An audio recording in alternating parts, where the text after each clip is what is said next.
உலகை மிரட்டும் புதிய வைரஸ். அடுத்த கொரோனா வரப்போகுதாமே. லாக்டவுன் 2025 கன்ஃபார்ம் கொடுக்க போகிறாங்க.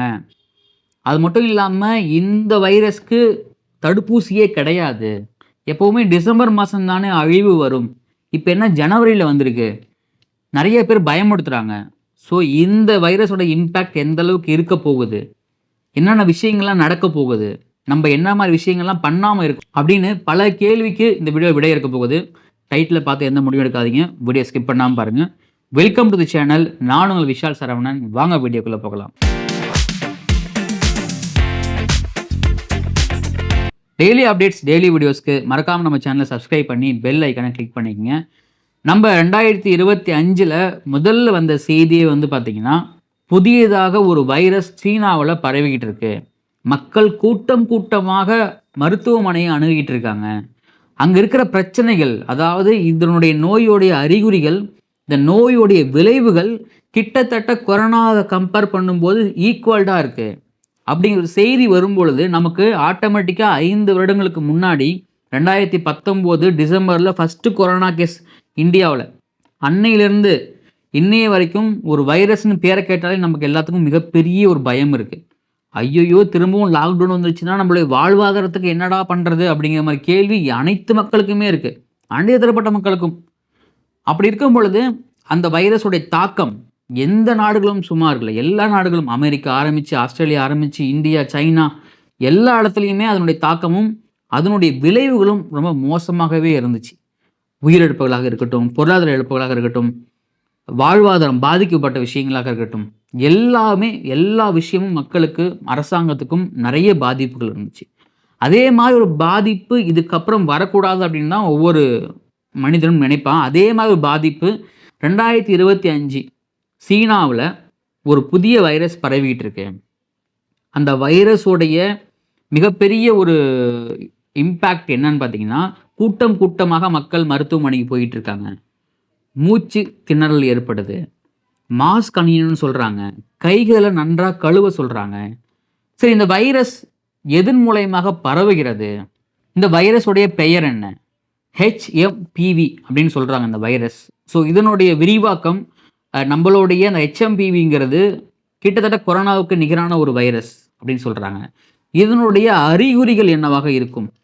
இருமல், உடல்நிலை குறைவு, தலைவலி, தும்பல், இந்த மாதிரி விஷயங்கள்லாம் இருக்கும் அப்படிங்கிறாங்க.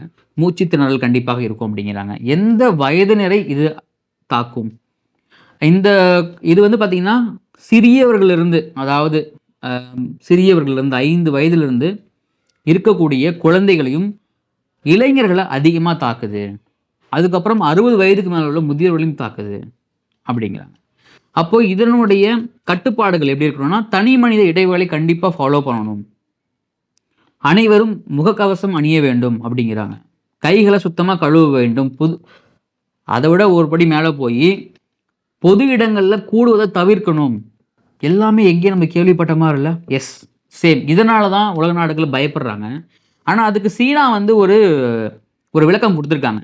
என்ன அப்படின்னா, நீங்கள் யாரும் பயப்படுற மாதிரி இது மிகப்பெரிய வைரஸ் கிடையாது. இது பருவ காலங்களில் வரக்கூடிய, இப்போ பொதுவாக நம்ம ஊர்களில் வரும் பார்த்தீங்கன்னா, குளிர்காலத்துலேயோ மழை காலத்திலோ வரும் இல்லைங்களா, அது மாதிரி ஒரு வைரல் ஃபீவர், அவ்வளவுதான். அதனால் யாரும் பயப்பட வேண்டாம், இதனால் எந்தவித பாதிப்பும் கிடையாது அப்படின்னு சொல்கிறாங்க. சரி, அவங்க தான் சொல்லிட்டாங்களே, அப்படியே நம்ம பயப்படணும் அப்படின்னு கேட்டிங்கன்னா, இதே மாதிரி தான் அவங்க 2019 கொரோனா வைரஸ் வந்தபோதும் இதே ஸ்டேட்மெண்ட்டை அப்படியே அச்சு பிசறாமல் எல்லாத்துக்கும் சொன்னாங்க. ஆனால் அதுக்கப்புறம் நடந்தது தான் வரலாறு. அப்போது அதை யாரும், எந்த உலக நாடுகளும் ஏற்க மறுக்கலை. இன்னொன்று, ஒரு நல்ல விஷயம், இந்த வைரஸில் இது வரைக்கும் எந்த உயிரிழப்பும் ஏற்படலை அப்படிங்கிறது. ஸோ அப்படி இருக்கும் பொழுது இதனுடைய வீரியம் எப்போ தெரிய வரும் அப்படின்னா, ஒரு 3 வாரங்களுக்கு அப்புறம், இந்த நோய் பாதிக்கப்பட்டு 3 வாரங்களுக்கு அப்புறம் தான் இதனுடைய அறிகுறிகளே தென்படும் அப்படிங்கிறாங்க. ஸோ அப்போ அந்த 3 வாரங்களுக்கு அப்புறம் தென்படும் அறிகுறிகள் தான் அதனுடைய வீரியத்தை காட்டும். இப்போ எனக்கு வைரல் ஃபீவரோ இல்லை எதுவோ இருந்துச்சுன்னா எனக்கு உடனே இம்மிடியேட்டாக டே 1லேருந்தே அதனுடைய இம்பேக்ட் கிரியேட் பண்ண நமக்கு ஆரம்பிச்சிடும். ஃபீவர் அடிக்கும், கோல்டு இருக்கும், எல்லாமே இருக்கும். ஸோ அப்படி இருக்கும் பொழுது இதனுடைய அறிகுறிகளே 3 வாரங்களுக்கு அப்புறம் தான் தெரியும் அப்படின்னா, கண்டிப்பாக அப்போ இது கொஞ்சம் கேர்ஃபுல்லாக இருக்க வேண்டிய வைரஸ் தான். அப்போ இந்த வைரஸ்க்கு இன்னும் தடுப்பூசி கண்டுபிடிக்கல. இந்த வைரஸ் பார்த்திங்கன்னா 2001 இதனுடைய இந்த வைரஸ் கண்டுபிடிச்சிருக்காங்க. ஆனால் இப்போ தான் இதனுடைய வீரியம் ரொம்ப அதிகமாக இருக்குது அப்படின்னு சொல்கிறாங்க.